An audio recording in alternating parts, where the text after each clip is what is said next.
अगला टॉपिक जो हम देखेंगे that is sexually transmitted disease. मैं एक डिस्क्लेमर बता देता हूँ कि सेक्सुअली ट्रांसमिटेड डिजीज हम डिटेल में ह्यूमन हेल्थ और डिजीज चैप्टर में पढ़ेंगे। एनसीईआरटी में एक छोटा सा पैराग्राफ है, इसलिए हम यहाँ पे उसको मेंशन कर रहे हैं।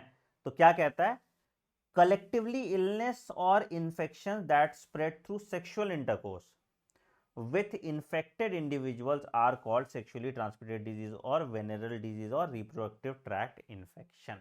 ठीक है, कौन कौन से सेक्सुअली ट्रांसमिटेड डिजीज होते हैं? Gonorrhoea, syphilis, genital herpes, chlamydiasis, genital warts, trichomoniasis, hepatitis B and HIV. HIV leads to AIDS, है ना।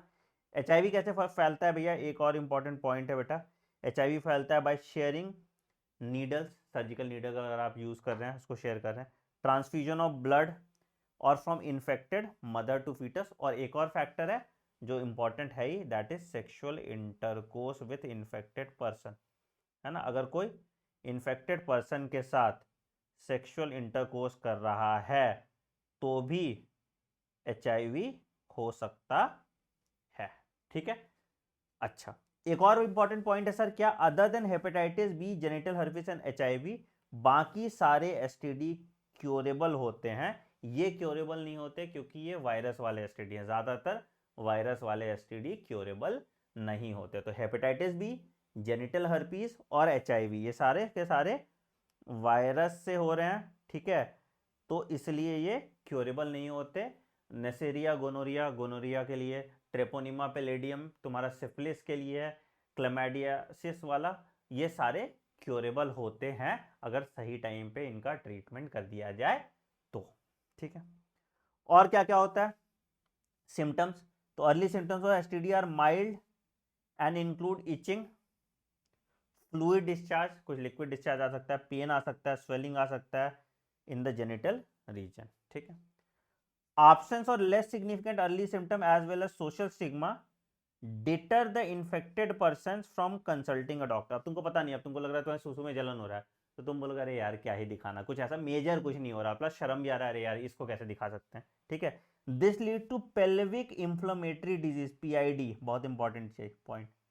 ठीक है, अच्छा, और इनफर्टिलिटी हो सकती है, एक्टोपिक प्रेगनेंसी। एक्टोपिक प्रेगनेंसी मतलब क्या हुआ कि कहीं और बच्चा जाके लग जाएगा, मतलब फैलोपियन ट्यूब पे जाके इंप्लांट हो गया या कहीं यूट्रस छोड़ के कहीं और इंप्लांट हो गया, तो उसको हम एक्टोपिक प्रेगनेंसी कहते हैं।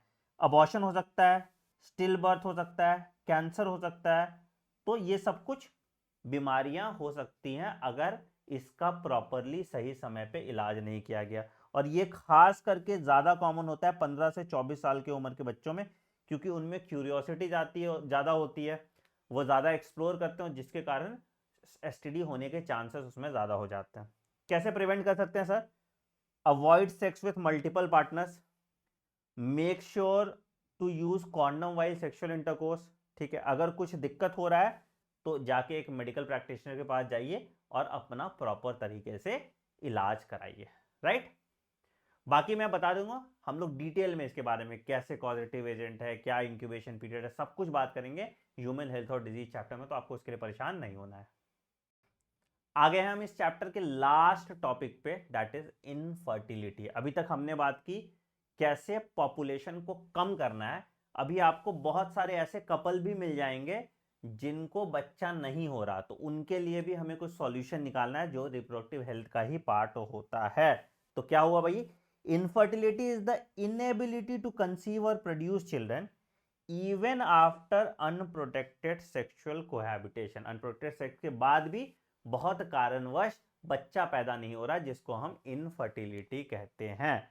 क्या हो सकता है भाई कारण? उसका फिजिकल भी हो सकता है, कंजेनिटल पैदाइश भी हो सकता है, डिजीज के कारण भी हो सकता है, ड्रग बहुत यूज किया उसके कारण हो सकता है, या साइकोलॉजिकल हो सकता है। तो बहुत कारण के कारण, बहुत कारणवश आपको इनफर्टिलिटी हो सकता है। अब इस इनफर्टिलिटी को सॉल्व करने के लिए और बच्चे पैदा कराने के लिए एक स्पेशल टेक्निक होता है जिसको हम कहते हैं आर्ट, या जिसको हम कहते हैं assisted reproductive technologies. Assisted reproductive technology, है ना। असिस्टेड रिप्रोडक्टिव टेक्नोलॉजी मतलब हम असिस्ट कर रहे हैं रिप्रोडक्शन में, हम असिस्ट कर रहे हैं बच्चा पैदा होने में, हम असिस्ट कर रहे हैं जो भी प्रॉब्लम है उसको सॉल्व करने में। ठीक है, तो आर्ट को आपको थोड़ा ढंग से पढ़ना पड़ेगा, तो इसको मैं आपको डिटेल में अच्छे से बिल्कुल ब्लैंक स्लेट पे पढ़ाता हूँ, समझो। ठीक है बेटा, क्या होता है असिस्टेड रिप्रोडक्टिव टेक्नोलॉजी, बहुत मुद्दा समझ जाओगे तो तुम सब कुछ सब प्रॉब्लम सॉल्व कर लोगे। ठीक है, तो पहले समझो क्या होता है असिस्टेड रिप्रोडक्टिव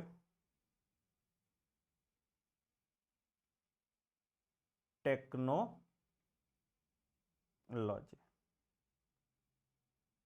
ठीक है, देखो होता क्या है, ध्यान से सुनना बात और समझने की कोशिश।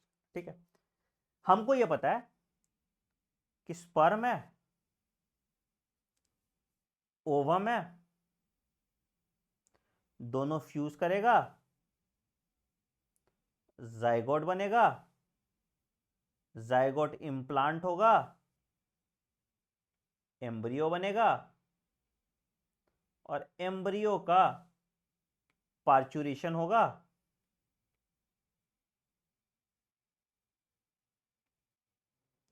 और क्या हो जाएगा, बच्चा पैदा हो जाएगा, या आप कह सकते हैं चाइल्ड बर्थ।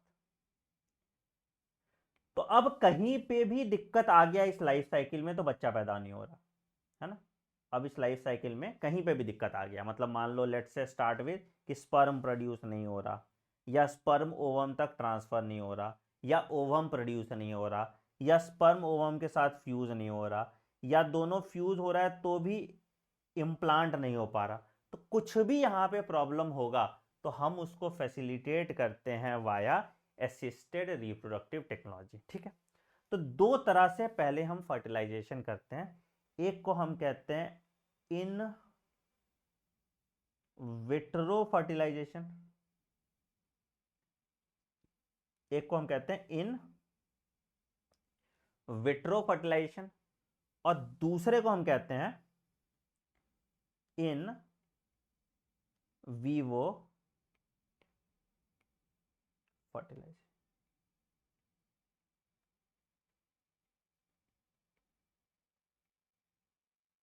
एक को हम कहते हैं इन विट्रो फर्टिलाइजेशन और दूसरे को हम कहते हैं इन वीवो फर्टिलाइजेशन। अगर फर्टिलाइजेशन बॉडी के बाहर हो रहा है तो उसको हम इन विट्रो फर्टिलाइजेशन कहते हैं। अगर फर्टिलाइजेशन आउटसाइड द बॉडी हो रहा है, अगर फर्टिलाइजेशन आउटसाइड द बॉडी हो रहा है तो इसको हम इन विट्रो फर्टिलाइजेशन कहते हैं। अगर फर्टिलाइजेशन इनसाइड द बॉडी हो रहा है, अगर फर्टिलाइजेशन इनसाइड द बॉडी हो रहा है तो इसको हम इन विवो फर्टिलाइजेशन कहते हैं। इनका बंटवारा कैसे कैसे होना है वो मैं अभी अब यहाँ पे पॉइंट वाइज ऐड करते जाऊंगा। जैसे अगर मान लो कि हम बात करें ZIFT जाइगोट इंट्राफैलोपियन ट्रांसफर, ठीक है, फिर उसके बाद हम बात करें IUT इंट्रा यूट्राइन ट्रांसफर, ठीक है, तो ये सारे जो हैं इन विट्रो हो जाते हैं, या ICSI intra cytoplasmic sperm injection. अब मैं बताऊंगा क्यों है ये एक एक करके, तो तुम्हें समझ आ जाएगा। इन विवो में आ गया तुम्हारा GIFT गैमीट इंट्राफैलोपियन ट्रांसफर, और AI आर्टिफिशियल इंसेमिनेशन, या IUI इंट्रा यूट्राइन इंसेमिनेशन। एक एक करके हम सारा ही देख लेंगे, एक एक करके हम सारा ही देख लेंगे। तो सबसे पहले आते हैं किस कारणवश क्या यूज करना है। ZIFT zygote intra fallopian transfer, समझो बेटा, समझो समझो।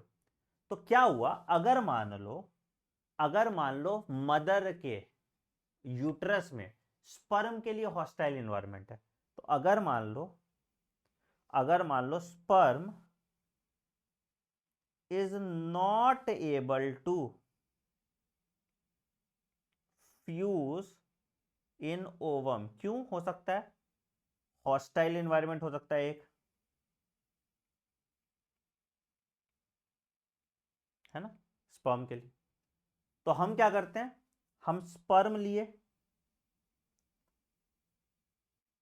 ओवम लिए, और दोनों को टेस्ट ट्यूब में डाल दिए।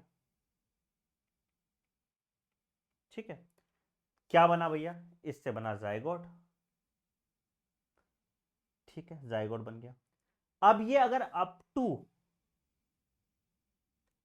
8 ब्लास्टोमियर है, ब्लास्टोमियर पढ़ा होगा आपने, है ना, सेल जाइगोट के बाद डिवाइड होता है, तो हम इसको फैलोपियन ट्यूब में डाल देते हैं, which is called zygote intrafallopian transfer. ठीक है, बट अगर 8 to 32 ब्लास्टोमियर हो रहा है तो हम इसको यूट्रस में डाल देते हैं, जिसको हम कहते हैं इंट्रा यूटराइन ट्रांसफर। क्या कहते हैं इसको? इसको हम कहते हैं इंट्रा यूटराइन। ठीक है, अब इसमें देखो कैसे, मां में भी ट्रैवल डाल सकते हो या सरोगेट मदर में भी डाल सकते हो। अब अगर मान लो कि मदर का जो यूट्रस है वो हॉस्टाइल है, तो हम क्या कर देंगे, हम सरोगेट मदर में डाल देंगे। हम क्या करेंगे, हम सरोगेट मदर में उसको डाल देंगे। ठीक है, तो रेंटल वूम आपको मिलता है आजकल सब जगह, है ना, जहां पे आप अगर मान लो कि आप खुद कंसीव नहीं कर सकते तो आप अपना बच्चा किसी और के वूम में डाल सकते हैं, किसी और के यूट्रस में डाल सकते हैं, एंड बच्चा जब हो जाएगा फिर आप उस बच्चे को ले सकते हैं। तो दैट इज ZIFT। कैसा है भैया? ये इन विट्रो है ना। ठीक है, दूसरा होता है बेटा, इसको हम कहते हैं GIFT, gift, gamete intra fallopian transfer. Gamete intra fallopian transfer. क्या होता है सर इस केस में? हम क्या करते हैं, अब क्या है, अगर मम्मी गैमीट नहीं प्रोड्यूस कर पा रही, मतलब अगर ओवम इज नॉट रिलीज्ड,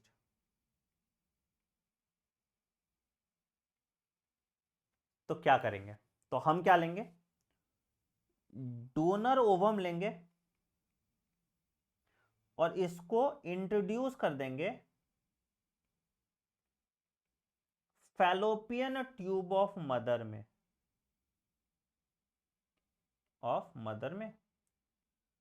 और उसके बाद या तो सेक्सुअल इंटरकोर्स करा देंगे या उसके बाद आपको आर्टिफिशियल इंसेमिनेशन करा देंगे। तो इसके बाद फिर हम स्पर्म इज इंट्रोड्यूस, तो इस केस में क्या हुआ, हम ओवम को डाले हैं तो फर्टिलाइजेशन बॉडी के अंदर हो रहा है, तो fertilisation occurs inside the body, तो इसको हम क्या कहेंगे, इसको हम कह देंगे इन वीवो फर्टिलाइजेशन। इसको हम क्या कह देंगे, इसको हम कह देंगे सर इन वीवो फर्टिलाइजेशन। क्या हो गया बेटा? ये हो गया gift, GIFT, gamete intra fallopian transfer. ठीक,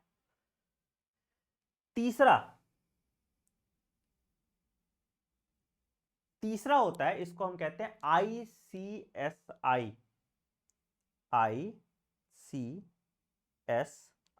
क्या होगा सर इसको? इसको हम कहते हैं इंट्रा साइटोप्लाज्मिक स्पर्म इंजेक्शन। कब यूज करते हैं ये? जब स्पर्म ओवम में पेनिट्रेट नहीं कर सकता, if sperm fails to penetrate the ovum, तो हम क्या लेते हैं, हम स्पर्म निकालते हैं, ओवम निकालते हैं, एंड स्पर्म को इंजेक्ट कर देते हैं ओवम में। तो इससे क्या बना, इससे बन गया जाइगोट, और ये जाइगोट को फिर हम ZIFT या IUT से डाल दिया। तो यहां पे भी क्या हुआ, fertilisation outside the body, fertilisation is outside the body. तो क्या होगा सर, ये हो जाएगा आपका इन विट्रो फर्टिलाइजेशन। क्या होगा ये हो गया आपका इन विट्रो फर्टिलाइजेशन। चौथा है जिसको हम कहते हैं आर्टिफिशियल इंसेमिनेशन।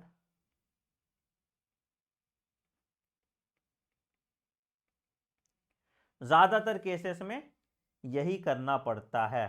तो क्या हो सकता है भैया, अगर मान लो स्पर्म काउंट कम है, या मान लो डोनर सर स्पर्म यूज करना है, स्पर्म प्रोड्यूस नहीं कर पा रहा मेल, या मान लो उसको इरेक्टाइल डिस्फंक्शन है, इरेक्शन नहीं हो सकता,